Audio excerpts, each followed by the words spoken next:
All right, so ready for a deep dive? Absolutely. Let's do it. Today, we're tackling U.S. elections. Okay.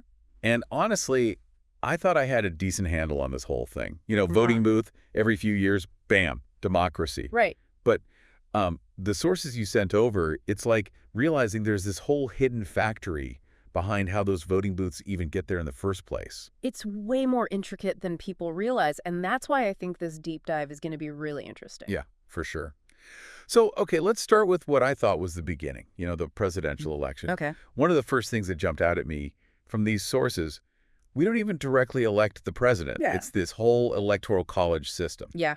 And it goes all the way back to the beginning of the country. Yeah, debates about federalism and representation, how the states would be represented. Instead of just like a straight-up popular vote, each state gets a say based on how many people live there, and that's reflected in their electors. Okay, so that's the 538 electors total. Each one represented a little piece of the presidency. Yeah. And then a candidate needs 270 of those to win. You got it. What's crazy is that this could mean somebody wins the popular vote, like more people across the country want them to be president. Yeah. But they still lose. Yeah.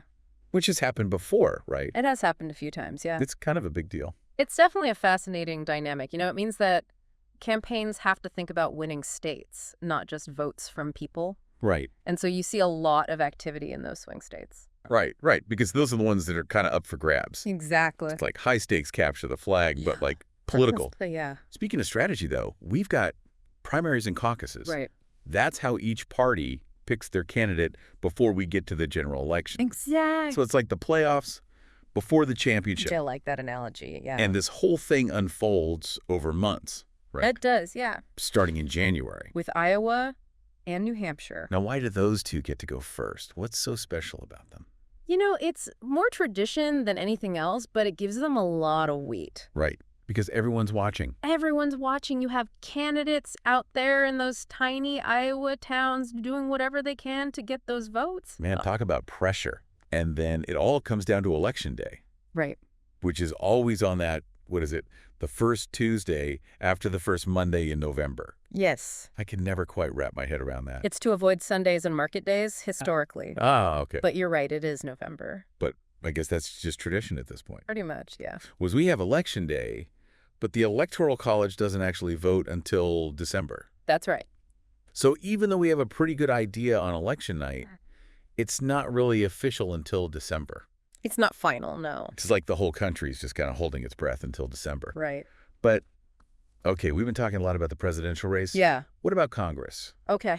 They have elections every 2 years, but it's not like everybody's up for election at the same time. You're right. You're right. It's a little different. Okay. Senators, they have 6-year terms. Okay. But every 2 years, about a third of them are up for re-election. So it's like this rolling election.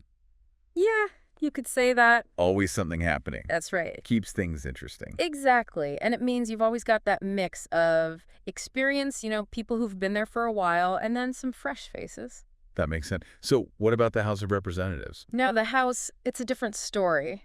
Okay. Every single seat is up for grabs every 2 years. Wow, so every election's a big deal for them. Oh, yeah. It's very dynamic, very responsive to what people are thinking right now, what's important in their local communities. That makes sense. It's where you see a lot of grassroots energy. And speaking of local, we can't forget about state and local elections.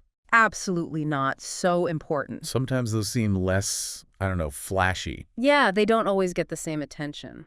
But those sources you sent, they made it clear these elections, they matter. They really do. I mean, we're talking about schools, roads, those potholes I'm always complaining about. Chuckles. Exactly. All of that and more. Property taxes, zoning, even just keeping the parks clean. Yeah, okay, so maybe not as glamorous as the presidential race, but What a much more direct impact on your day-to-day life. it's true when you think about it. Your vote for your local officials, that's shaping the community where you live. That's a good point. And then you've got the governors. They can have a lot of power, too. It's easy to get caught up in the national stuff. But you're right, local elections, they really hit close to home. For sure. Speaking of how we vote, the sources also went into all that. Voter registration, voter turnout, all of that. The nuts and bolts of making your voice heard. And I was surprised to learn that voter registration, it's not the same everywhere. Yeah. Can be a little bit of a maze. Depends on where you live. Really? Yeah. I just figured it was pretty standard. Not really, no. Some places have made it super easy. You can register online, even register right there at the polls on Election Day. Wow, that's convenient. Right. But then other states, they have stricter rules. Huh, interesting. It's a balancing act, trying to make voting accessible while also preventing fraud. So it's about removing obstacles, but still making sure everything's secure. Exactly. Makes sense. And then there's voter turnout, which I'm guessing varies a lot depending on the election. You're telling me some elections just grab people's attention more than others? It really does depend on who's running, what the issues are. Even the weather probably makes a difference. Oh, yeah, absolutely. But you're right, it can make or break a candidate's chances. It's amazing something so simple like going to cast a ballot. Right.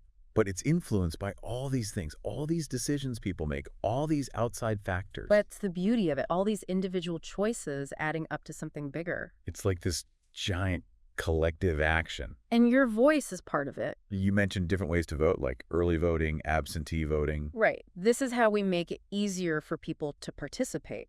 So early voting is like going to vote in person, but before Election Day. Exactly, usually at specific locations. Okay, got it. Really helpful for people who work long hours, maybe have trouble getting transportation on the actual day. It's like beating the rush.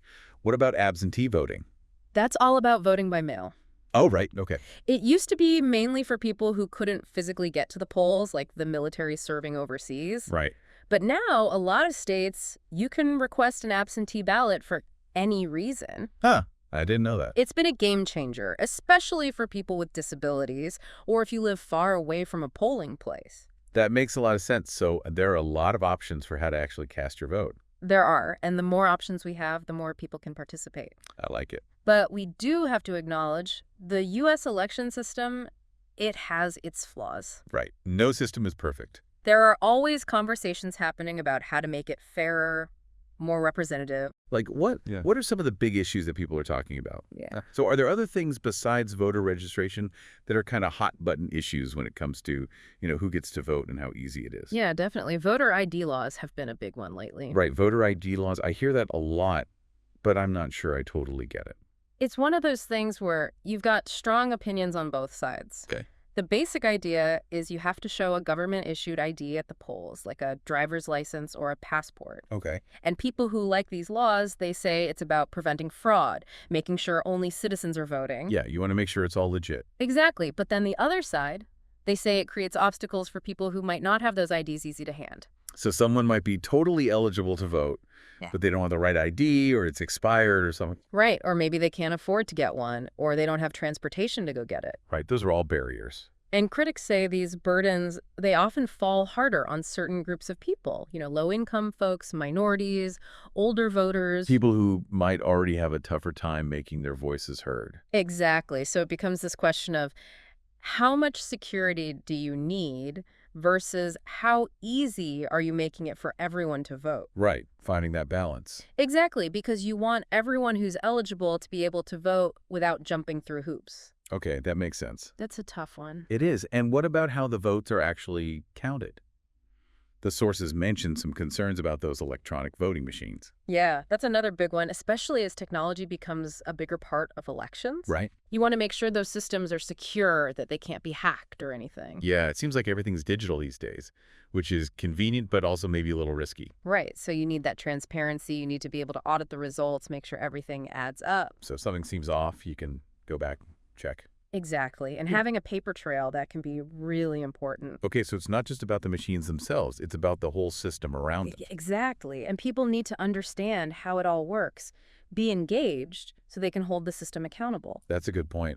Wow, we've covered so much ground here. Yeah, we have. The Electoral College, voter registration, voter ID laws, how votes are counted. It's a lot to take in. It is. Yeah. And it seems like the U.S. election system, it's really complicated, but it's also kind of a work in progress.